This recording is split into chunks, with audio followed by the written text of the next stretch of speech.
Дарагі сябры, я размаўляю зараз з нашым калегам Евгенам Меркісам, які толькі што адчуў смак свабоды. Адчуў смак свабоды? Нарэшце, да, пакаштаваў. І як гэта смакуе? Ці адчуваеш поўную свабоду зараз? І ці адчуваеш сябе ў бяспецы? У бяспецы ўжо пачынаю сябе, канешне, адчуваць, бо ў Беларусі бяспекі не было.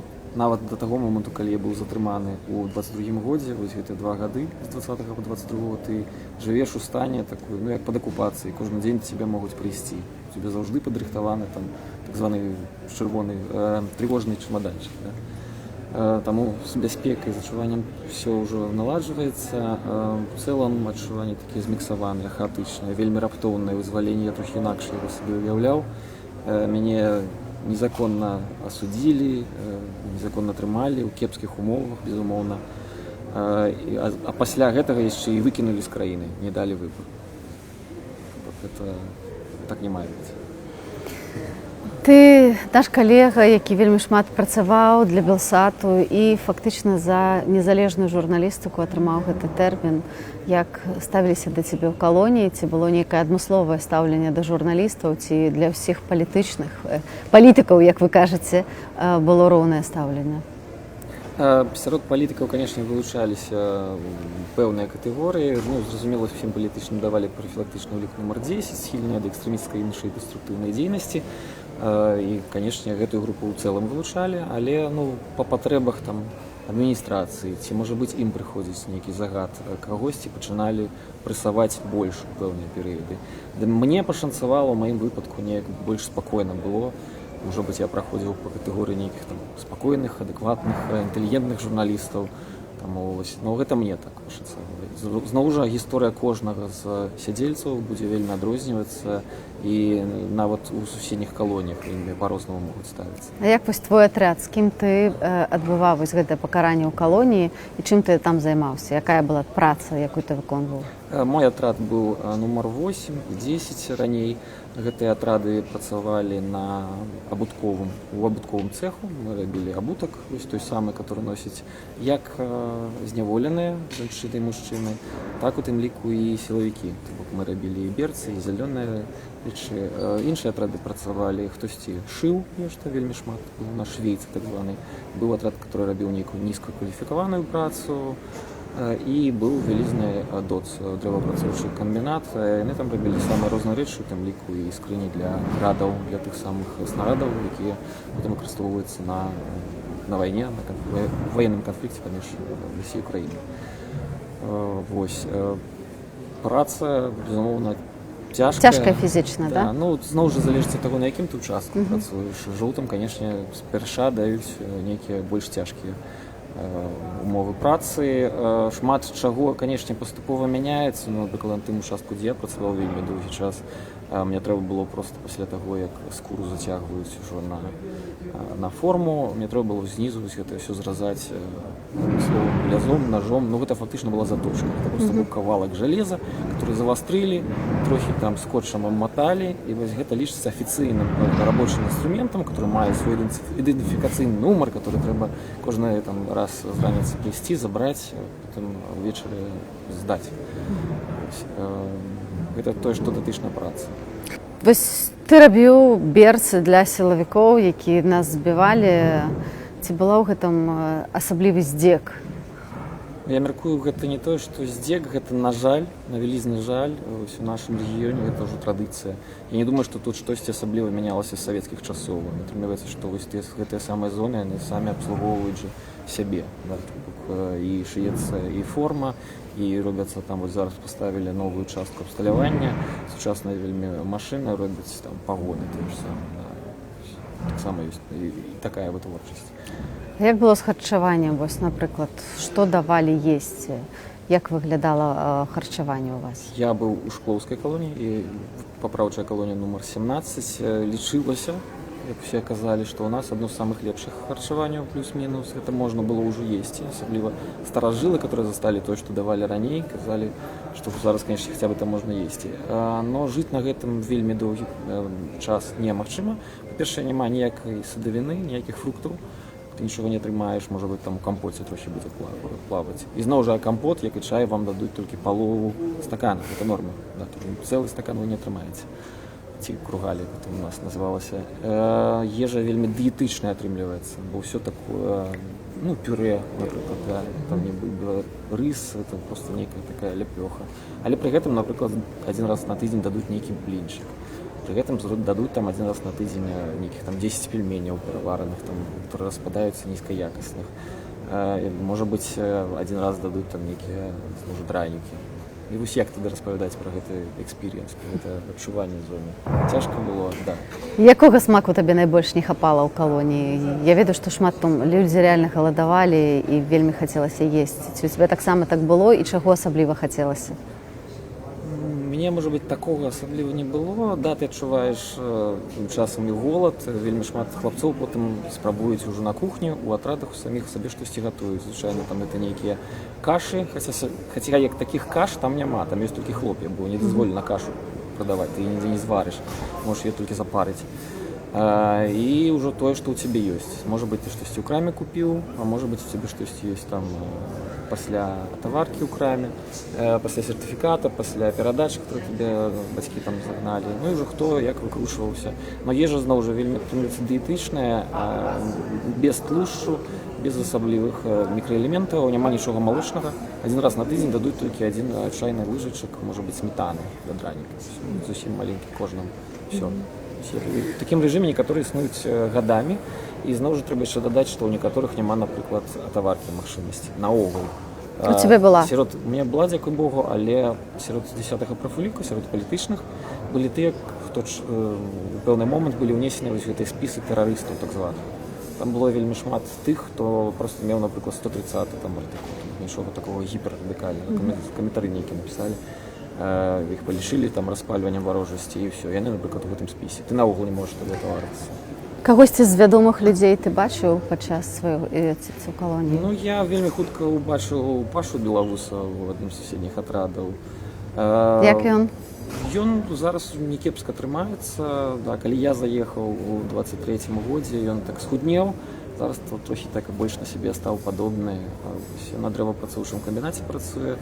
З астатніх такіх вядомых асобаў я бачыў гаспадара Лапковіча з паўабаронцы, ён быў у іншым атрадзе. Ну, да яго асобнае стаўленне было, і ён апошнія месяцы, паўгады ўжо у ПКТ атрымліваецца памяшканне каменнага тыпу, я не ведаю. А пасля гэтага ён там утрымліваўся, пасля гэтага яго перавялі ўжо ў турму. Да, я забыўся дадаць. Яшчэ таксама са мной быў Вячеслав Арэшка, которого сёння здесь прыгадвалі на прэс-канферэнцыі, таксама праваабаронца. Я бачыў таксама гаспадара Карнея, но ён патрапіў атрад, і праз пару дзён яго мучылі там ШИЗО даваць, там прымушаць прыбіраць прыбіральні. Паколькі ён адмовіўся, ён паехаў далей ўжо па КТ. У выніку, дзякуй Богу, наколькі мне вядома, гэта скончылася ўсё ж такі для яго паспяхова, ён быў вызвалены. Але ён прайшоў праз бяспеку ў тым ліку. Паша Падабед рассказываў, што, ну, натуральна, вы все хадзілі з біркамі жоўтымі, палітычныя. Паша сказаў, што калі яго вызвалялі, у яго забралі ўсе рэчы, звязаныя з турмай, турэмныя робы, вось усе гэтыя біркі, все, каб нічога не засталося. Ведаю, што ў цябе іншыя. Ты маеш артефакты, якія ты прывёз з сабой? Ну, так. Я, может быть, як гісторык разумеў, што мне гэта важна было. Я гэтага не саромеўся. Некаторыя казалі, па старым павер'і нельга нічога браць з сабой з зоны, як бы, на свабоду. Я гэтых прымхаў і забабонаў палішукоў беларусаў не разумеў. І таму я потым, калі нас уже, атрымліваецца, забралі пару дзён таму назад, стала зразумела, што нас вызваляюць. Я пераапрануўся ў камплект поўны, у мяне ёсць з сабой абутак таксама. Таму што я магу напісаць 20 сторонак, як гэта выглядала, які зімовы абутак, напрыклад, быў. Але лепш за ўсё пра гэта раскажа проста рэальная мадэль, которую людзі змогуць пабачыць, памацаць. Натуральна, што зараз цяжка яшчэ казаць пра нейкія планы на будучыню, але чым бы ты хацеў заняцца ў бліжэйшыя дні? Ну, в ближайшие дни зможу адпачыць, паспрабаваць аднавіць свае аккаунты ў соцсетках, паразмаўляць з сябрамі, з кімсьці сустрэцца зноў жа.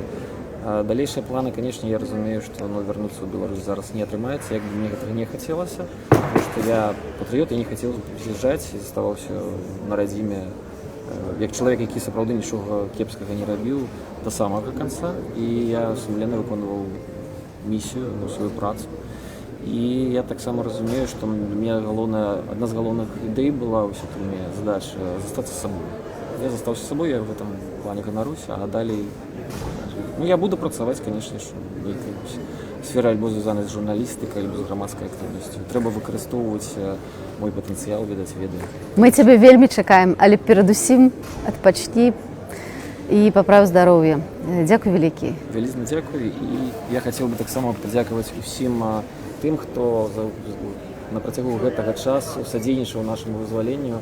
Гэта і прадстаўнікам іншых дзяржаў, як нашага рэгіёна, Польшчы, Літвы, таксама больш далёкіх ад нас, але тых, хто прыклаў, канешне, намаганне, каб мы выйшлі ураду Злучаных Штатаў Амерыкі, і, канешне, ўсім тым неабыякавым беларусам, которые ўвесь час трымалі за нас кочкі. Дзякуй велізарна. Ларыса, прывітанне, дарагая. Вітаю. Мы вельмі шчыра рады цябе бачыць на волі, і ў рэдакцыі, калі мы даведаваліся кожнае прозвішча, якое нам пацверджвалася, што это было просто такое Іра, Ларыса. Якое было твоё адчуванне, калі ты зразумела, што ўрэшце гэта скончваецца, калі ты зразумела, што цябе вывозяць з калоніі? Слушайте, но я до своего здзіўлення у меня не было эйфории, у меня не было радости. Просто вот эта шматгадовая фрустрация, не было, как-то так, я просто верила ў гэта, што гэта натуральна адбудзецца, і усіх заражала сваю веру, усіх падбадзёрвала ўвесь час. Просто адбылося то, во што я верила. І то, чого я чакала, тому што калі пачаліся все гэтыя перамовачныя, асабліва летам узмацніліся нашы надзеі, калі Лукашенко пачаў казаць пра гэту здзелку з Трампам, пра вызваленне, вот летом, асабліва ў летку. Доходзіла інфармацыя пра здзелку з Трампам. Выпусцілі 14 тых чалавек, і Лукашенко прыязджае на нейкі завод, і вельмі вялікая была прамова, і ў тым ліку там была. І мы все стаялі каля тых радыёпрымачэй, мы все стаялі і слухалі, лавілі кожнае слово, таму што уже было уже зразумела, што лёд скрануўся і што будуць шырокамаштабныя памылокі, не тыя, якія былі летась. І уже з гэтага часу мы толькі чакалі, што з дня на дзень все гэта адбудзецца. І неяк так. І стан такі яшчэ такі стан разгубленасці такой. Ты казала на прэс-канферэнцыі, што ў жаночых калоніях не было вельмі страшна, што было выносна, скажем так. Які быў распарадак дня, што ты рабіла, дзе ты працавала? Давай просто раскажам, як выглядае там жыццё. Я хочу просто, я потом подумала, што, напэўна, я такія безадказныя заявы роблю. Просто яшчэ раз паўтаруся, што былі розныя перыяды, што практыка дачыненняў да палітзняволеных і адміністрацыі была розная. Была практыка 21-го года, калі толькі першыя зняволеныя з'явіліся, была 22-го. І я вже потрапіла напрыканцы 23-го, была там у 24-м і 25-м, і ўжо, конечно, уже было все інакш. Ты размаўляла па-беларуску в калоніі? Да, я размаўляла па-беларуску, і яшчэ ў каранціне прыйшоў да ПНК, і я даю ему рапорт па... это дежурный помощник начальника колонии, и я сдаю ему рапорт по-белорусски, и он кажа: ой, да я ж не разумею, да что это такое, да наш шмат национальный. Короче, почав как-то меня докарать так, и я похолодела и думала: божечки, зараз меня будут позбавить магчимости размовлять по-белорусски. И так меня это засмутило, но я вырашила, а потом еще что за меня посудить, думаю, ладно, уже по-русски. На наступный день он приходит, я пачынаю на ломаном рускам, бо я ўжо гэты рапорт ведала па-беларуску, я яго 8 месяцаў у СІЗА казала ўвесь час, кожны дзень рапорт асуджанага. І Што такое рапорт асуджанага? Вось як гучаў твой рапорт асуджаны? Добрый день, громадянин начальник, осуджена отрада номер 9, Широкова Лариса Федоровна, 13.04.73 года народження, осуджена по артикулах 369 прим. 1, 361 прим. 4, частка 1, 2, до 3,5 год позбавлення волі. Початок терміна 30.09.23 года, скончання терміна 13.01.26 года. Стаю на профілактичному ліку як особа, яка схильна до екстремістської і інших форм деструктивної діяльності. Ну, цей рапорт ми весь час здавали, і я його вже спробую по-русски, а по-русски то у мене ще автоматизму немає. Я так прям з 5 на 10, і він на мене глядить, каже, кажи по-русски, по-білоруську. Вось. І яшчэ там один надпис меня вельмі засмуціў, калі мы прыйшлі на звонки, так званыя. У нас была магчымасць 3 разы на месяц тэлефанаваць родным по звычайнай сувязі і один раз по відэасувязі, на 5-хвілінная размова дазвалялася. І там было написано: размовы ведуцца толькі па-руску. Ну, такі быў надпіс. І так мяне таксама гэта напружила. Думаю, неужели зараз будуць нейкія праблемы з беларускай мовай? Ну не, я размаўляла са сваякамі падчас размовы па-беларуску, і все было ок.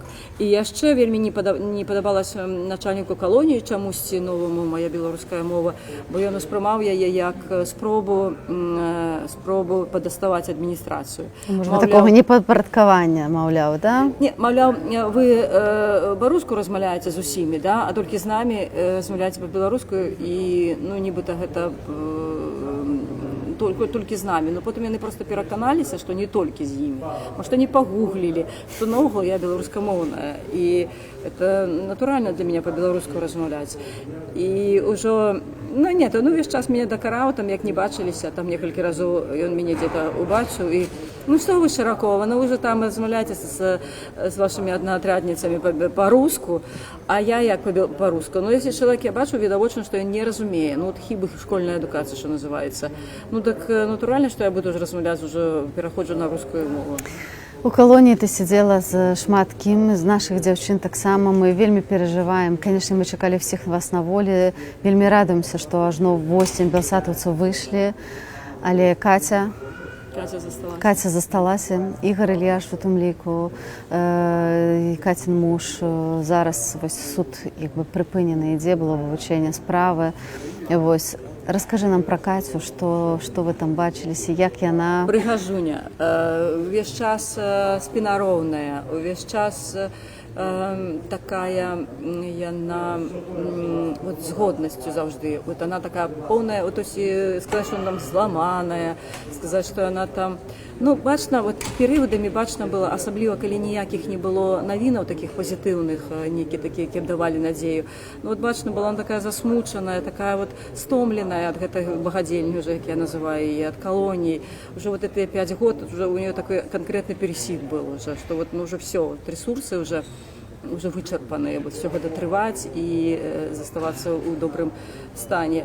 Але як толькі все ж таки з'явілася надзея, то Катя адразу воспряла. Катенька такая была, она прибегала адразу. У нас такія жоўтыя гурткі мы называем. Я ж не в адным атрадзе з іх была, але мела магчымасць стасавацца. Мы былі на адной змене. І таму перад працай у нас была магчымасць пакурыць. Ну, мы не палілі, але станавіліся ў гэтых жоўтых гурткі. У нас была палітінфармацыя, все адразу абменьваліся ўсёй інфармацыяй і ўнутрыатраднай, і знешне палітычная, там унутрана-палітычная, якія все пачулі, скидывались этой інфармацыяй. Катя вельмі цікавілася ўсім гэтым, она адразу так, она як журналістка, прямо скажем, она адразу всех допытала. Ну і ты як журналістка, я скажу, выступала на пресс-конференції. Она большая журналістка. Не будем мериться. Скажи гэта, да, а гэта как? Ага. І Катя яшчэ вельмі часто, Катя была, у нас былі абмеркаванні фільмаў у нядзелю было, і жоўтых туды дапускалі ў клуб. Жоўтых гэта палітвязняў з жоўтымі біркамі. Да, наших десятку нашу дапускалі, 10-ю катэгорыю прафуліка. І Катя заўжды была мадэратарам дыскусіі, а калі была чарга іх атрада, то яна заўжды мадэрировала дыскусіі. Гэта былі бліскучая мадэрацыя. Просто Таму што бывалі, калі нейкія недасведчаныя людзі, там не надта адукаваныя, то іншым разам меркаванне зводзілася да проста пераказу сюжэта. А вот яна пайшла туды, а ён пашоў туды, а вот яны, ну, это было зусім не цікава. Ці Каця ведае, што пра яе знялі 2 фільмы? Ну, не. Пра Кацю знялі 2 мастацкія фільмы. Уяўляеш сабе пра гісторыю нашых Каця і Дашы. Так што вам ёсць што паглядзець, калі вы ходзіце. Ты ведаешь, что Катя, я вот как-то раз прибегаю, а мне батька написал, что Лариса, вот вас полезневоленных показывали на стене Колизея, там какая-то была акция. Я говорю, Катя, уявляешь себе, нас показывали. Ну, и она такая, она ничего это не обрадовала, типа, ну что мне от этого показываю, как я хочу, ну, в смысле, на волю хочу, ну, меня уже ничего не радует в этом житті, ну, никакая подтримка, я думаю, что это варто вырезать, но все равно, как бы, тобі. Меня уже ничего не тешит, там, никакие проявы подтримки, потому что я хочу на волю. Я уже Все хочуць на волю, зразумела, все хочуць на волю. Вельмі спадзяемся на тое, што выйдуць больш, тому што разумеем, што в калоніях вельмі шмат палітычных. І сёння нас вялікая радасць, што вы выйшлі, вы як бы трошки новае жыццё, можна сказаць, пачынаеце. Будзем спадзявацца, што все пакрысе уладкуецца. Вельмі чакаем цябе таксама, Ларіса, і спадзяемся, што атрымаецца з блізкімі скантактавацца і быць у кантакце. Я разумею, што гэтага таксама балюча не хапае. Дзякуй Белсату, дзякуй польскаму ўраду, міністру замежных спраў Ярославу Сікорскаму. Конечно, увесь час спадзяваліся, конечно, жылі і спадзяваліся, што мы не адныя, што за нас нехта ўпісваецца, што за нас змагаюцца, і гэта нам давала неверагодную сілу, каб все гэта трываць і знаходзіцца ў добрым псіхічным, эмацыйным, нервовым стане. Вот то, што мы дакладна ведалі, што мы не засталіся сам насам са сваімі праблемамі. Дзякуй табе. Мікола, прывітанне. Па-першае, віншую нашага героя на свабодзе. Я скажу, што я была пад неверагодным уражаннем таго, што ты казаў і на прэс-канферэнцыі учора, як мы цябе проста сустракалі проста з аўтобусу. Як атрымалася захоўваць вось гэтую моц і гэты крэмень у сабе падчас такіх цяжкіх выпрабаванняў? Дякую, па-першае, за цёплыя словы. Насамрэч, гэта вельмі прыемна. Я кажу, это вельмі моцны кантраст таго, як з табой звярталіся 5 год. Пераважна стаўленне, ну, у лепшым выпадку нейтральнае, але было прыклады вельмі кепскага стаўлення псіхалагічнага. Ну, так, ужо у СІЗА, ну, уже пасля затрымання, конечно, як я ўжо казаў на прэс-канферэнцыі, не было такога, каб там, образна кажучы, на дыбе расцягвалі, але, ведаеце, псіхалагічна зэкі, якія, ну, шмат год сядзяць, яны ведаюць, што калі нават з табой проста і з года ў год з чалавекам груба размаўляць, абыякава да яго ставіцца, гэта вельмі моцна б'е па псіхіцы. І калі я прыйшоў сюды, і тут столькі людзей, якія мне абдымаюць, дзякуюць, кажуць, якія там малайчына, конечно, ну, адчуванне неверагоднае, вельмі незвыкла. Ну, ось, як атрымоўвалася сябе захоўваць? Ну, я скажу так, па-першае, гэта мусіць вера ў Бога, вера ў то, што ўся наша барацьба, яна мае нейкі, ведаеце, вышэйшы ўзровень. Гэта не проста барацьба за змену палітычнай улады ў краіне, не проста за барацьба на тое, каб аднаго прэзідэнта памяняць на другога, весці на нейкія палітычныя інстытуты. Так, гэта ўсё трэба. Але, ну, можа для кагосьці падасца занадта пафасным, я ўспрымаю гэта як барацьбу добра са злом, якая з'яўляецца стрыжневым элементам усей чалавечай гісторыі. І вось тое ж зараз, што адбываецца ў Беларусі, гэта проста адзін з шматлікіх тысячных эпізодаў барацьбы за чалавечую годнасць, за свабоду, якая цягнецца столькі, сколькі існуе ўсё чалавецтва. І калі ты пачынаеш сябе ўспрымаць у кантэксце гэтага цэлага, ты адразу змяняеш пункт погляду і адразу па-іншаму ацэньваеш свае пакуты. Бо калі ты будзеш увесь час там канцэнтравацца на сябе, ой, там бедныя несчастны, меня там пасадзілі ў ШИЗА, мне там перадачы не даюць, яшчэ нешта, ну, конечно, ты хутка зламаешся. А калі ты разумееш, што ты выконваеш гістарычную ролю, а лічу, што ўсе палітвязні, там, вплоть до самого чалавека, які на эмоцыях напісаў каментар, яны ўсе на сённяшні дзень удзельнікі беларускай гісторыі. Мы яе сёння пішам гэту гісторыю. Вось гэтага імкнуўся атрымацца, таго, што наша барацьба гэта частка цэлая, і яна имеет куды больш вышэйшыя ўзроўні, чым проста ўзровень палітычны. Ну і, канешне, вера ва ўласную правоту. Ну, калі ты робіш правільную справу, ну, чаго табе ламацца? Ці ў калоніі ты размаўляў па-беларуску? Я ў калоніі практычна не быў.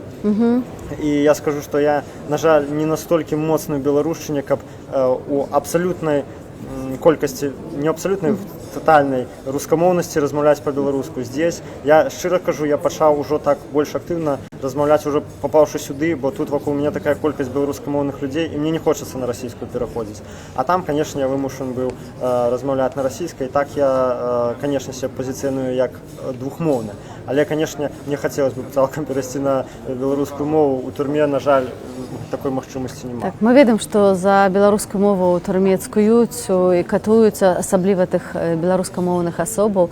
Ці якія самыя страшныя выпадкі, якія ты бачыў асабіста, ці расказвалі твае сукамернікі, з якімі ты сядзеў, што там адбывалася? Можаш Про падзяліцца? сукамернікаў я Не пра іх асабіста, але менавіта пра выпадкі, што там Про адбываецца? сукамернікаў, зноў жа паўтару, я практычна 4 гады я прасидзеў адзін. То есть у меня сукамернікаў было вельмі мало. Таму, але тым не менш я лавіўся з людзьмі, стасаваўся, размаўляў. Такога, каб менавіта за беларускую мову цкавалі ці катавалі, я асабіста не сустракаў. Звычайна гэта ўсё ідзе ў комплексе. То бок дастаткова таго, што ты ў двукосе БЧБшнік, каб цябе душыць. Шмат вельмі залежыць ад указівак непасрэдна зверху, наколькі гэты чалавек патрэбна яго зламаць. І, канешне, вельмі шмат залежыць ад пазіцыі адміністрацыі канкрэтнай установы. Нет такіх адміністрацый, якія спачувалі там палітвязням, але ёсць тыя, якія робяць роўна столькі, колькі ад іх патрабуюць. Ёсць тыя, якія яшчэ робяць гэта з энтузіазмам, і розніца вялікая. Наконт самых страшных выпадкаў, я нават не ведаю, што страшнее. Страшнее тое, што чалавека больш за год, напрыклад, трымаюць у штрафным ізалятары. Як ты вытрымліваў гэта? Ну, ты в адзіночцы сидзеў, гэта ж... Ну, так, я быў у адзіночцы. Самае многа ў мяне штрафнога ізалятара было 4 месяцы. Але я ведаю канкрэтна выпадкі, вось, што людзей трымалі да года ў штрафным ізалятары. Адмаўлялі ў лячэнні. Былі збіцці, былі такое, што закідвалі ў такія страшныя камеры, дзе з яго здзекваліся крымінальныя вязні, якім за гэта адмыслова давалі цыгареты, аператыўнікі давалі нейкія прывілеі. Ну, я нават цяжка зараз навскідку назваць нейкае такое жахлівае, таму што ўсё гэта было жахлівае, ўсё гэта было ў комплексе. Ці вам падсаджвалі нейкіх падсадных, ці спецслужбоўцаў, ці хворых людзей? Я толькі з такімі сидзеў. Толькі з такімі? Практычна толькі з такімі, ну, за рэдкімі выключэннямі. То бок, там, зноў жа, это яшчэ з папярэдняга тэрміна я ўжо засвоіў, што калі ты палітычны, які ў них ідзе па катэгорыі лідар, ты мусіш быць як мінімум заўсёды пад наглядам. То бок, там з табой сидзіць чалавек, які кожны божы дзень бегае да аператыўніка і даносіць, што ты сказаў, што ты паеў, як ты пачасаў за вухам і ўсё астатняе. Ну, альбо там для правакацыі, пэўна. Але, звычайна, ну, проста для дакладваць, каб ведаць кожны твой крок, і там пажадана нават твои думкі. Як здароўе? Дзякуй Богу, нічога. Магло б быць і горш. Як даваў рада сабе ў адзіночцы? Вось столькі сядзець у адзіноце, я разумею, ёсць вельмі моцны стрыжань, вера ў Бога. Што ты асабіста рабіў, каб вось проста ў гэтыя дні правесці там, не звар'яцець, як казалі сёння дзяўчыны таксама? Ну, стараўся працаваць над самадысцыплінай. У мяне быў распарадак дню, ну, які я выбудоўваў, вядома, з рэжымнага распарадка, штурхоўваўся ад пад'ёму, адбою і прыёмаў ежы. Амаль штодзённа спорт, йога, чытанне, напісанне лістоў, прэса прыходзіла па падпісцы, калі не ў шыза, канешне. Вучыўся, пакуль яшчэ не адабралі падручнікі. Вось жанчына толькі што казала, што была потым зноў жа указіўка па ўсім калоніям падбіраць падручнікі па іншаземным мовам. Вучыў іншаземныя мовы, паўтараў тыя мовы, якія ведаў. Ну, чытанне, час на спорт, на малітву, на заняткі нейкімі карыснымі справамі. Якія бліжэйшыя планы ў цябе зараз? Аднаўлю свае соцсеткі, буду нешта думаць, вяртацца ў медыяпрастору, нешта казаць разумнае, дзяліцца сваім досведам. Калі шчыра, аграмадная колькасць ідэй, думак, ну, калі мне атрымаецца хаця б 1/3 рэалізаваць, гэта ўжо будзе супер. І вельмі, па шчырасці, вельмі шмат што хочацца сказаць. Ёсць што сказаць, паведаміць краіне, свету, не ведаю. На свеце. Вашы галасы вельмі важныя. Вашы галасы зараз чуюць ва ўсім свеце і прыслухоўваюцца. Можа, хочаш зараз яшчэ штосьці сказаць нашым гледачам і гледачкам? Менавіта Белсату? Менавіта Белсату, так. Сябры, першае, я хачу звярнуцца да ўсіх тых, хто зараз знаходзіцца ў Беларусі, хто глядзіць гэты Белсат можа на палову гучнасці, каб суседзі не пачулі, не данеслі. Усім тым, хто выйшаў на свабоду, ўжо адбыўшы свае тэрміны. Я ўсё ж таки хочу акцэнтаваць увагу на беларусах, якія засталіся ў Беларусі, якія засталіся ў небяспецы, якія засталіся пры сваёй палітычнай пазіцыі, якія спрабуюць надалей штосьці рабіць. Не ведаю, нават, сябры, пачуйце, калі ласка, нават самая маленькая налепленая вамі улётачка, самае слово, сказанае пра свабоду, пра справядлівасць свайму сябру, суседу, перададзеная спасылка, прагледзеная калектывам відэа, яны ўсё набліжае час, калі наша краіна будзе свабодная. Я разумею, што многія з вас жывуць у штодзённым страху, што ў краіне атмасфера тэрора. Паверце, я это вельмі добра ведаю. Усё роўна старайцеся не баяцца. Як бы страшна не было, паверце, мы ўсе зараз на сённяшні дзень робім гісторыю. Ну і тым, хто зараз знаходзіцца па-за межамі Беларусі, у эміграцыі, таксама вялікі дзякуй, што я лічу, што тое, што мы зараз на свабодзе, гэта супольная праца кожнага чалавека, які нават проста калісьці аднойчы выйшаў на мітынг, падпісаў там нейкую петыцыю. Калектыўна разам мы ўсё гэта робім, працягнем рабіць. Я думаю, сваіх мэтаў, упэўнены я, сваіх мэтаў дасягнем. Дзякуй. Гэта вялікі гонар з табой сёння размаўляць і вельмі рада, што ты на волі. Я таксама рады, дзякую.